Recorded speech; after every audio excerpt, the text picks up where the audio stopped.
Hello friends, welcome in my new video. Today we are going to read subject reasoning, exercise number 2. So here is question number 1. So first we try to understand about the question, what does he want to solve? There is a certain relationship between the pair of figures on either side of, इसको हम बोलते हैं equally ratio, और वैसे sign को double colon बोलते हैं. Identify the relationship between the left pair and find missing figure. तो आप यहाँ पे देखेंगे लेफ्ट साइड हमारी ये है, उसके बाद ये इक्वली रेशो करने के लिए यहाँ पे ये दो फिगर दिखाए हुए हैं, ये हमारी राइट साइड है. तो इसके इधर ये राइट साइड है, ये लेफ्ट साइड है. अब इसको हमें सॉल्व करना है, या जैसे यहाँ पहले से मेरे स्टूडेंट ने आंसर लिखा हुआ है 6, तो हमें पता करना है कि यहाँ पे 6 कैसे आएगा. अगर आप ये जो इमेज बनी है, अगर हम इसकी लाइन्स को काउंट करेंगे, देखिए यहाँ पे ये बहुत छोटी सी एक लाइन है, 1 2 3 4 5 6 7 और 8. तो यहाँ 8 लाइन्स हैं, तो यहाँ पे भी 8 आया है. 8 लाइन्स हैं इसलिए यहाँ पे 8 आया है. अब यहाँ पे हम काउंट करेंगे 1 2 3 4 5 6. यहाँ पे 6 लाइन है, तो यहाँ पे 6, इसलिए यहाँ पे 6 वाला ऑप्शन सही होगा. फिर नेक्स्ट क्वेश्चन पे चलते हैं. There is a certain relationship between the pair of figures on either side of double colon. Identify the relationship on left pair and find the missing figures. यहाँ पे लेफ्ट साइड ये है, ये दोनों figure left side में है, फिर double semi colon के दूसरी साइड की जो साइड है वहाँ पे राइट साइड है. तो अभी हमें यहाँ पता करना है कौन सा फिगर आएगा. यहाँ पहले से बना हुआ है, लेकिन हम समझेंगे कि किस तरह से यहाँ ये आएगा. देखिए यहाँ पे एक आप इसको देखेंगे तो ये एक रेक्टेंगल बना हुआ है, और इसके अंदर एक छोटा सा रेक्टेंगल भी बना हुआ है. फिर उसके यहाँ पे आप देखेंगे तो यहाँ एक ट्राइंगल बना है, और एक ट्राइंगल के अंदर एक छोटा ट्राइंगल बना हुआ है. तो इसमें हमें क्या समझना है कि जैसे यहाँ पे इस रेक्टेंगल में 4 लाइन्स है, देखो 4 साइड्स है इसकी, 1 2 3 4. अंदर में जो रेक्टेंगल है उसकी 4 साइड है, 1 2 3 4. उसमें से एक रो कम, एक साइड कम करके यहाँ पे ट्राइंगल बनाया 1 2 3 साइड्स का.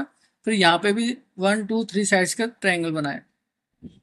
अब यहाँ हम देखेंगे 1 2 3 4 5 6, 6 लाइन का हेक्सा बना हुआ है यहाँ पे. यहाँ देखिए 1 2 3 4 5 6, यहाँ पे भी एक हेक्सा बना है. तो इसमें से हम एक रो कम करके 5 का बनाएंगे, तो उसको बोलते हैं पेंटा. तो देखिए 1 2 3 4 5, फिर अंदर भी 5 का ही बनाएंगे, 1 2 3 4 5. तो इसमें आप देखेंगे 5 का, तो 5 का हमें कहाँ पे मिलेगा, ये बी कॉलम में. देखिए बी वाला ऑप्शन जो है 1 2 3 4 5. और अंदर वाला जो छोटी इमेज है उसमें भी देखिए 1 2 3 4 5. तो इसमें भी 5 लाइन्स हैं. तो इस प्रकार से इसका सोल्यूशन होगा, आंसर होगा ऑप्शन बी. फिर नेक्स्ट पढ़ेंगे हम. If image this is related to 12 in some way, then in the same way this is related to fill in the blanks. तो यहाँ पे मैंने सॉल्व करा दिया है स्टूडेंट्स को पहले से 10, लेकिन हम समझेंगे कि 10 कैसे आएगा. देखिए यहाँ पे हम इस इमेज की पहले रो काउंट करते हैं एक बार. यहाँ से स्टार्ट करते हैं, 1 2 3 4 5 6. अब 6 2 जा 12, तो ये रिलेटेड है, ये 6 है, तो 6 का डबल करके उसने यहाँ पर लिख दिया 12. तो वो लग रहा है इस इमेज का को रिलेट करके किसी भी तरह से यहाँ पे 12 है, 12 मतलब इस इमेज से किसी भी तरह से संबंध रखता है.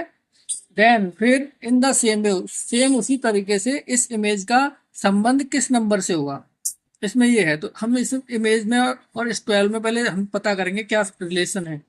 तो हमने पता किया कि इस इमेज के अंदर 6 लाइन्स हैं, तो 6 लाइन को डबल करके, या 6 का टेबल 2 टाइम्स पढ़ा, 6 1 जा 6 6 2 जा 12. तो जितनी लाइन्स हैं उनका 2 से मल्टीप्लाई करके इनका रिलेशन है. उसी प्रकार हम इसको सॉल्व करेंगे कि इस इमेज में कितनी लाइन्स हैं, 1 2 3 4 5, 5 लाइन्स हैं. तो 5 की टेबल को भी हम, जैसे 6 की टेबल यहाँ पे 2 बार पढ़ा है तो 12 आया, ऐसे हम 5 की टेबल को 2 बार पढ़ेंगे, 5 1 जा 5 5 2 जा 10.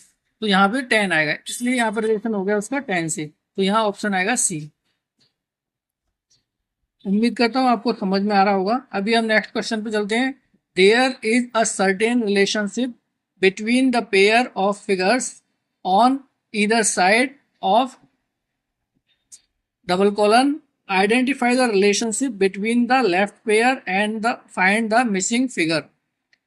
तो there is a certain relationship, यहाँ पे एक निश्चित संबंध है between the pair of figures, जो फिगर्स बने हुए हैं उनके फिगर्स के बीच में। फिगर्स के पेयर माने कपल या जोड़ा, तो जो दो पेयर, दो चीजों के जो एक साथ होते हैं उनको पेयर बोलते हैं। तो जैसे शूज का पेयर होता है, स्लीपर्स का होता है, ऐसे। तो ऑन आइदर साइड, तो एक साइड के जो ये पेयर्स हैं इनका जो संबंध है, आइडेंटिफाई द रिलेशनशिप। आइडेंटिफाई माने होता है पता करना है, पहचानना। रिलेशनशिप माने संबंध बिटवीन द लेफ्ट पेयर। तो लेफ्ट, तो हमें जो राइट साइड के जो थिंग्स हैं उनमें जो आपस में रिलेशन है वही हमें राइट साइड के पेयर में रिलेशन पता करके और वहां दूसरा फिगर क्या आएगा वो पता करना है। तो इसकी इमेजेस इधर हैं, तो हम पता करेंगे। देखो पहले यहाँ पे देखते हैं, यहाँ बैग है और यहाँ बुक या नोटबुक जो भी है। तो बैग के अंदर हम क्या रखते हैं, नोटबुक, ठीक है। अभी यहाँ पे है बास्केट, बास्केट माने टोकरी, तो यहाँ टोकरी है। तो अब टोकरी में क्या रखते हैं, उसको वो जो भी चीज होगी उसको हम यहाँ पे ऑप्शन में लेंगे। तो जैसे पेन है तो पेन को बास्केट में नहीं रखते, फ्रूट्स बास्केट में रखे जाते हैं। ये क्लोथ्स हैं, ये कैप है, तो फ्रूट्स को हम बास्केट में रखते हैं, तो इसलिए यहाँ पे फ्रूट्स आ जाएगा मिसिंग में। मिसिंग में यहाँ पे क्या आ जाएगा, फ्रूट्स। तो ऑप्शन बी सही हो जाएगा इसका। अगर आपको वीडियो अच्छा लग रहा है तो प्लीज़ हमारे चैनल को सब्सक्राइब करें, लाइक करें और शेयर करें। फिर चैप्टर क्वेश्चन नंबर 5 पढ़ेंगे। यहाँ पे देखिए पेंसिल रेशो राइट। तो पेंसिल का जो संबंध है लिखने से होता है, तो ऐसा ही इक्वली हमें यहाँ रिलेशन बनाना है। सीजर्स, सीजर्स रेशो, यहाँ पे मेरे स्टूडेंट ने लिखा है कट, तो हमें पता करना पड़ेगा कैसे, कि देखो पेंसिल से हम लिखते हैं और सीजर से हम क्या करते हैं, काटते हैं। तो इसलिए यहाँ कट, कट ऑप्शन आएगा, ऑप्शन बी आएगा। यहाँ पे गलत किया हुआ है, तो बी करेंगे। तो सीजर से हम क्या करते हैं, काटते हैं। तो यहाँ पे कट पे हमने राइट का टिक किया है, इसलिए यहाँ कट है। इसी प्रकार क्वेश्चन नंबर 6 है मून। मून का जो रिलेशन नाइट से है, क्योंकि मून कब आता है, नाइट में। ऐसे सन का क्या होगा, सन कब आता है, डे में। तो यहाँ पे ऑप्शन डे आएगा फर्स्ट। उसी प्रकार से किचन, किचन का संबंध है कुकिंग। तो किचन रसोई में, रसोई में हम क्या करते हैं, खाना पकाया जाता है। तो ऐसे बाथरूम का संबंध क्या होता है, बाथरूम में हम क्या करते हैं, नहाते हैं, तो bathing. Cricket is related to Sachin Tendulkar. तो क्रिकेट का संबंध है सचिन तेंदुलकर से, यानी कि सचिन तेंदुलकर एक क्रिकेट के महान खिलाड़ी हैं, तो उनका संबंध क्रिकेट से है। As chess is related to, उसी प्रकार चेस माने होता है शतरंज। तो शतरंज का संबंध किससे है, तो शतरंज का संबंध है विश्वनाथ आनंद। विश्वनाथ आनंद बहुत हमारे इंडिया के महान खिलाड़ी हैं चेस के लिए।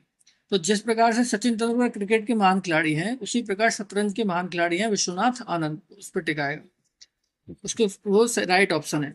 फिर नेक्स्ट है question number 9। Girl is related to skirt as boy is related to.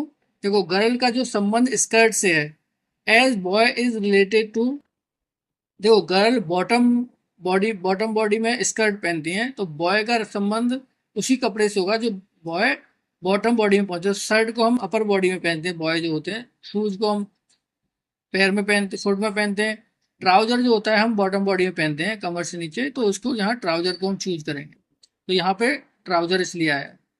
फिर नेक्स्ट था paper is related to tree as candle is related to wax. तो paper is related to tree, paper का संबंध tree से है। क्या संबंध है, कि पेड़ से ही पेपर को बनाया जाता है। ऐसे ही कैंडल का संबंध है, तो कैंडल किससे बनाई जाती है, वैक्स से। वैक्स माने होता है मोम, तो कैंडल को मोम से बनाया जाता है, तो उसको इंग्लिश में बोलते हैं वैक्स, इसलिए यहाँ पे वैक्स आ गया। फिर नेक्स्ट है bus is related to car as auto rickshaw is related to. तो bus is related to car, तो बस और कार इनमें क्या संबंध होता है, कि बस में जो व्हील होते हैं उसी प्रकार से कार में भी होते हैं। और ऑटो रिक्शा जो है उसमें संबंध होता है ऑटो से। तो ऑटो रिक्शा और ऑटो, उनमें जो 3 व्हीलर होते हैं, तो दोनों में इसलिए संबंध होता है आपस में। फिर नेक्स्ट आता है 12 number, sorry. Jail is related to criminal तो जेल का संबंध है क्रिमिनल मतलब अपराधी से, अपराधियों को कहाँ बंद किया जाता है, जेल में। एज हॉस्पिटल इज रिलेटेड, तो हॉस्पिटल अस्पताल का किससे संबंध होगा, अस्पताल में किसको एडमिट किया जाता है, पेशेंट्स को, मरीजों को, तो यहाँ पेशेंट आ गया। फिर नेक्स्ट है 13 number, railway station is related to train as airport is related to, railway station is related to train, तो हमको रेलवे रेलवे स्टेशन का संबंध ट्रेन से, क्योंकि हमें कहीं अगर ट्रेन से जाना है तो रेलवे स्टेशन से हमें ट्रेन मिलती है। उस प्रकार airport is related to aeroplane, अगर हमें एरोप्लेन से कहीं जाना है तो एयरपोर्ट पे जाना होगा। तो जो संबंध ट्रेन का रेलवे स्टेशन से है वही संबंध एरोप्लेन का एयरपोर्ट से। फिर क्वेश्चन नंबर है 14, Tom and Jerry is related to cartoon as Indian Idol is related to, तो टॉम एंड जेरी का संबंध है कार्टून से, क्योंकि टॉम एंड जेरी का जो शो है वो एक कार्टून शो है। उसी प्रकार इंडियन आइडल का संबंध है किससे, तो वो है एक रियलिटी शो, यहाँ पे ऑप्शन दिए हैं हमें, वो एक रियलिटी शो है सिंगिंग का, जहाँ पे वास्तव में रियलिटी में लोग सिंगिंग करते हैं और वहाँ पे एक बेस्ट सिंगर को चुना जाता है। तो वहाँ पे इंडियन आइडल जो हो गया वो रियलिटी शो है और टॉम एंड जेरी जो है कार्टून का शो है। फिर चलते हैं नेक्स्ट क्वेश्चन पे, चैप्टर क्वेश्चन नंबर है 15, इसमें है office is related to manager, तो ऑफिस का संबंध जो मैनेजर से है, as school is related to principal. देखो मैनेजर जो है वो ऑफिस को मैनेज करता है, अपने एम्प्लॉय को, मैनेजर जो का काम होता है अपने अंदर काम करने वाले सभी एम्प्लॉयों का ध्यान रखना, उनसे काम कराना, सारी चीज़ें प्रॉपर रखना टाइम पे। उसी प्रकार स्कूल में प्रिंसिपल जो होते हैं उनका संबंध होता है स्कूल के टीचर्स का ध्यान रखना, स्टूडेंट्स का ध्यान रखना, बाकी सारी फैसिलिटीज का ध्यान रखना। ऐसे 16 क्वेश्चन नंबर 16 है, car is related to garage as aeroplane is related to airport. तो कार का जो संबंध है गैराज से है, कार को कहाँ खड़ा किया जाता है, गैराज में, लेकिन एरोप्लेन को कहाँ खड़ा किया जाता है, एरोप्लेन को सॉरी यहाँ खड़े किया था हंगर में। तो जब एरोप्लेन कहीं पे भी उड़ान नहीं भरता है और उसको केवल खड़ा करना होता है रुकने के एम से या रुकने के उद्देश्य से, तो उसको हंगर वाली उस जगह को बोलते हैं हंगर। तो वहाँ पे हंगर में एयरपोर्ट को लैंड किया करा दिया जाता है। जब उसकी नेक्स्ट फ्लाइट होगी तब वो एयरपोर्ट में जाके एयरवेज पे जाएगा जहाँ से वो उड़ान भरेगा, लेकिन जब हमें नॉर्मली खड़ा करना होता है उसको तो वो हैंगर में नाम से एक जगह होती है वहाँ खड़ा करते हैं। अब कार को हम गैराज में खड़ा करते हैं। उसी प्रकार calendar is related to dates, calendar का संबंध डेट से, कैलेंडर में क्या मेंशन होता है, डेट मेंशन होती है। इसी प्रकार clock is related to time, तो घड़ी हमें क्या बताती है, समय बताती है, और कैलेंडर हमें डेट बताता है। ऐसे वन, यहाँ पे वन लिखा है वर्ड्स में, उसको यहाँ न्यूमेरिक में लिखा है। ऐसे 8 यहाँ पे वर्ड्स में लिखा है तो हम उसको न्यूमेरिक में लिख देंगे यहाँ, ये वेरी सिंपल है। फिर यहाँ पे 5 जो है वो न्यू नंबर में लिखा है, उसको हमने वर्ड में लिख दिया 5। तो यहाँ 9 किस में लिखा है, न्यूमेरिक में, नंबर में, यहाँ हम उसको वर्ड में लिख देंगे 9। यहाँ पे देखिए इस रिलेशन करना है, ए का जो संबंध है 1 से, वही सी का संबंध होगा 3 से। कैसे, ए बी सी डी में फर्स्ट नंबर पे आता है इसलिए यहाँ 1 आए, और सी कौन से नंबर पे आता है 3 पे, तो यहाँ 3 कर देंगे। सेम यहाँ पे देखिए 1 2 3 4, तो 1 2 3 4 को यहाँ पे 4 3 2 1 किया गया, उल्टा कर दिया गया है, इधर पीछे से राइट साइड से लेफ्ट साइड की तरफ लिख दिया गया 4 3 2 1। तो सेम रेशो में यहाँ बनाना है ए बी सी डी। अब ए बी सी डी का हमें क्या करना है, इसको भी ऐसा उल्टा करके लिख देंगे तो सेम रेशो बन जाएगा, तो डी सी बी ए। इसी प्रकार क्वेश्चन नंबर 22 है, यहाँ पे देखो ए का संबंध है ट्रिपल ए से। इसी प्रकार जेड है तो जेड का सेम ऐसे करना है, तो यहाँ पे भी ट्रिपल जेड कर देंगे। फिर यहाँ पे आता है क्वेश्चन नंबर 23, इसमें देखिए 1:3, फिर डबल सेमी कोलन 5 यहाँ 7 मैंने आंसर में लिखवाया, क्यों लिखवाया है, देखो 1 के बाद 2 को हम छोड़ने के बाद क्या आएगा 3, ऐसे यहाँ 5 के बाद 6 को छोड़ने के बाद क्या आएगा 7, तो 1 नंबर को हमने स्किप किया है, तो 1 स्किप 2 3, 5 स्किप 6 7, इसलिए यहाँ 7 आया। फिर यहाँ पे देखिए 24 में, क्वेश्चन नंबर 24, यहाँ 7 है, यहाँ 7 को ऐसे करके उल्टा लिखा गया है, तो यहाँ 9 है, तो 9 को उल्टा करके लिखेंगे तो 6 बन जाएगा, तो इसलिए यहाँ पे ऑप्शन नंबर 6 है। क्वेश्चन नंबर 25 69 है, 69 के नंबर्स को प्लेस जो है वो चेंज कर दिया, 9 पीछे है तो उसको आगे लिख दिया है और 6 तरफ उसको पहले लिख देते, तो यहाँ पे क्या बना 96। उसी प्रकार 7 को हम पहले लिख देंगे, यहाँ 7 बाद में तो पहले लिख दिया, और 1 पहले तो उसको पीछे लिख दिया, तो क्या बनेगा 71। तो मैं उम्मीद करता हूँ कि आपको ये चैप्टर अच्छे से समझ में आया होगा। अगर आप इस वीडियो को 1 से या 2 बार देख के समझेंगे तो आपको सारे क्वेश्चन समझ में आ जाएंगे, और उनके आंसर हमने ये क्यों चूज किए हैं वो भी समझ में आएंगे। Thank you for watching our video. मिलते हैं नेक्स्ट वीडियो में। जय श्री राम।